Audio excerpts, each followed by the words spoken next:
Do you ever wish you could just hide away?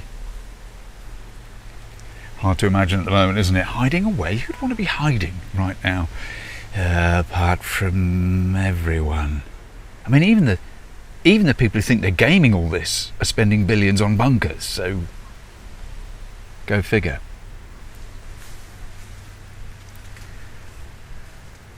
You're not going crazy all alone. The things you're feeling when you look at things like what Israel's doing to Gaza, it very obviously is a genocide. It very obviously is an apartheid extermination. These words are not hyperbole. They don't begin to cover what's going on there and the dark energy in that country at the moment. And I mention that not just because we must all be pressuring our politicians to just come clean and morally lead on it, but because it's so symbolic of the way the world is at the moment. It shows more intensely than anything the way our economics is and always was, and it's coming out like lots of things.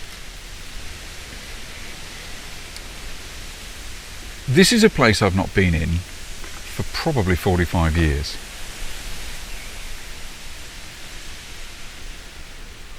It's a place I'm rooted in, really, because I used to hide in it as a kid. I had a tree house in this beech tree. Just a few crooked planks of wood. But in the summer months, climbing up here was wondrous, because you could hide in the canopy and it felt very safe. And now this is a big, gnarly old dude. We don't know if it's older than the house. It might be, and the house is 100 and... how many years old? 120 years old.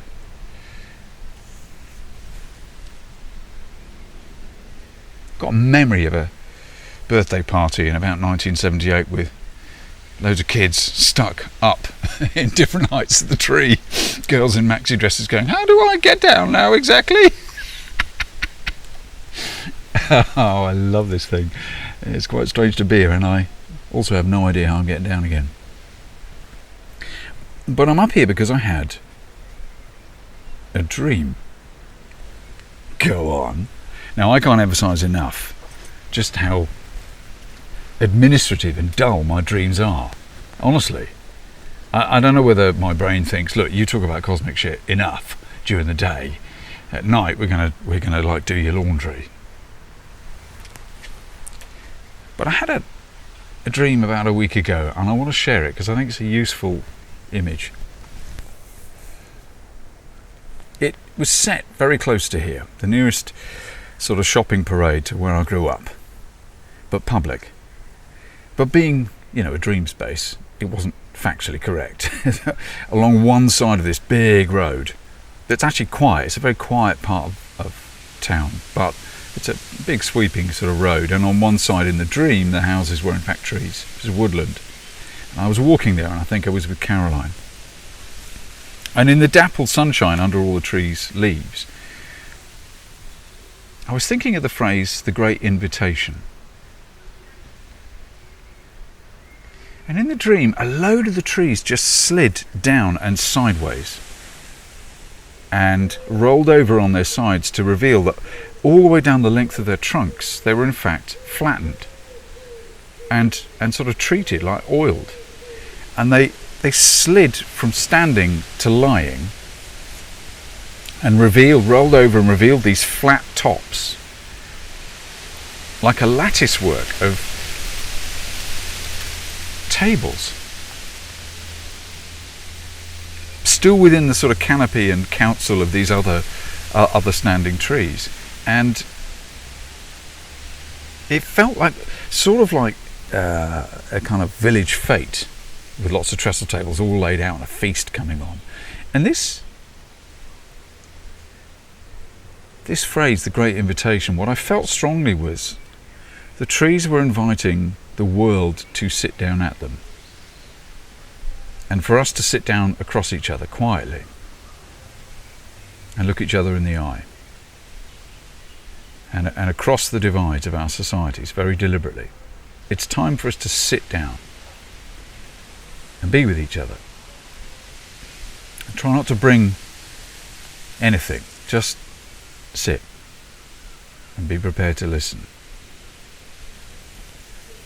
It's beautiful sunshine, and I've felt this, like this is a moment where we need to now start cutting the BS. And cut across it, in fact. All the lies in most of our media, because most of our media is owned by billionaires who have the deepest vested interests in the continued destruction of our societies, the hollowing out of our communities and the dividing of us, so we don't get together around tables and listen and understand that we're sharing the same pains for the same reasons.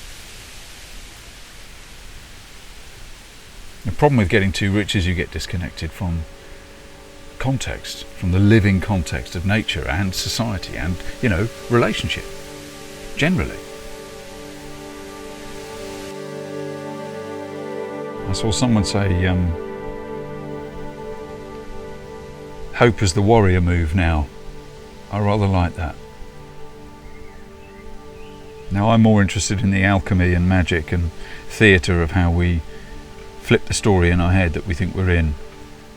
And honestly, I am thinking, I'm sort of sitting with a lot of things that have come to me in the last 6 months about how big the universe might turn out to be. That's for another video, way down the line. This one is simply about the invitation that we must try and extend to each other, and that I feel certain, in some strange narrative, probably cosmic way, nature herself wants us to extend to each other, and that she would happily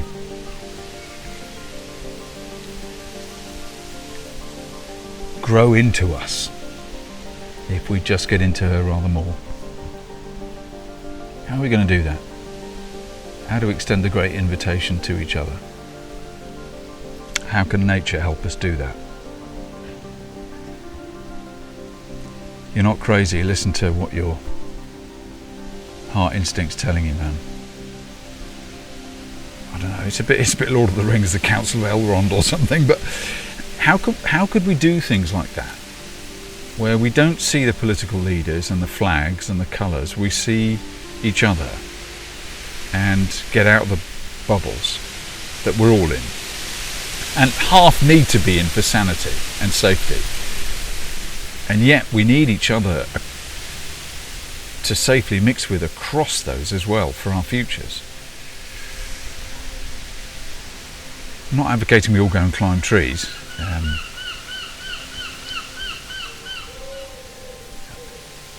But I might need someone's help in getting down again now. I'm 54 now. I'm not quite sure how to. It'll be fine. Let's cut to black. The great invitation.